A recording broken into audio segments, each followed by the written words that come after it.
Ta' spiss wara xi ikla tajba fil-għaxija f'xi ristorant jew wara lejl mal-ħbieb fit-triq lura lejn id-dar nilmħu karozza tal-pulizija tassess it-toroq Maltin fi skitt tal-lejl. Saħansitra ġieli nduru kantuniera u ma wiċċna nsibu roadblock tal-pulizija sabiex jaraw li kulħadd ikun qed jobdi r-regoli u jkun konformi mal-liġi. Dan kollu ma jkunx possibbli mingħajr il-ħidma tat-taqsima tar-Rapid Intervention Unit fil-Korp tal-Pulizija. Crew ta' One News il-ġimgħa fil-għaxija għatta lejl ma' xift ċe ta' din it-taqsima sabiex isegwi l-andament tax-xogħol fis-sigħat bikrin ta' filgħodu. Kollox beda minn ta' Kandja li sservi bħala l-bażi għat-taqsima tal-RIU minn hemm l-uffiċjali jibdew ix-xift tagħhom ta' filgħaxija billi jibdew iduru t-toroq Maltin.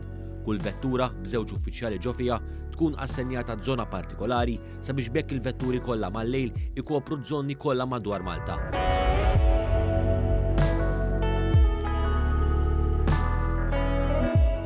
Ħabta tal-10:30 ta' filgħaxija wara ħin sostanzjali nduru mal-uffiċjali fiż-żona ta' Ħal-Qormi u Ħażebbuġ tidħol sejħa l-assistenza f'Taqali. Wara ftit minuti l-uffiċjali jaslu fuq il-post u jsibu tim ieħor ta' pulizija li waqqaf żagħżugħ b'karozza li allegatament ġie rrappurtat isuq perikolus fiż-żona. Hemmhekk il-pulizija bil-kalma waqfu żagħżugħ u wara xi ħin ikellmuh qalulu li se jkunu qed iħarkuh fuq sewqan perikolus. Il-ħidma komplet u kien imiss li numru ta' karozzi tal-RIU jiltaqgħu fi triq il-kosta sabiex hemmhekk iwettqu roadblock.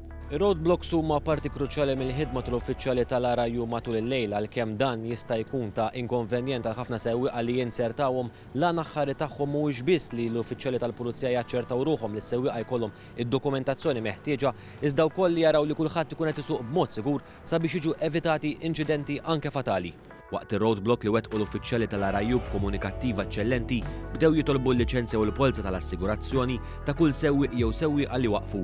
Il-biċċa kbira minnhom għaddew mingħajr problemi, madankollu tul l-ispezzjonijiet inqabdu wkoll sewwieqa li ma kellhomx liċenzja valida jew saħansitra lanqas polza tal-assigurazzjoni.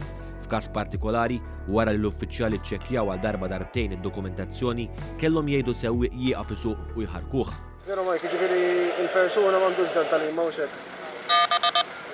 Probation driving license ta' 2020 kienet għax għandu restrictions ukoll. Qabbal punti telefon. Jiġifieri ġara Mike ma jistax isuq u xek, bikkonfermaw. Ferma. Kontek ġara Mike, thank you.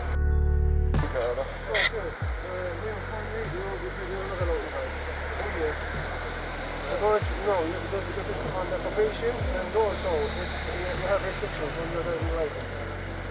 Okay? Not this one, I mean the Yes, one yes. I passed. Listen, I checked with the system from Transport Malta. It's not for them. You can drive. Din mhux l-unika darba li twaffqet vettura milli tkompli tinstaq sakemm aħna konna qed insegwu minn qrib ħidmet il-pulizija. F'każ separat twaffqet vettura li kienet qed tinstaq mingħajr ma kienet liċenzjata biex tinstaq fit-toroq Maltin. B'hekk din kellha tinġibed. Wara li mill-istess roadblock għaddew mal-200 karozza, kien imiss li nerġgħu nirkbu ġal-karozzi l-ġodda tal-uffiċjali u li ġew inawgurati ftit tal-ġimgħatilu biex nerħula lejn San Ġiljan. Hemmhekk l-uffiċjali daru mal-pubbliku sabiex jaċċertaw li kull min ma kienx libes maskra kellu fuq ċ-ċertifikat tal-vaċċin kif jistipulaw il-miżuri fis-seħħ bħalissa.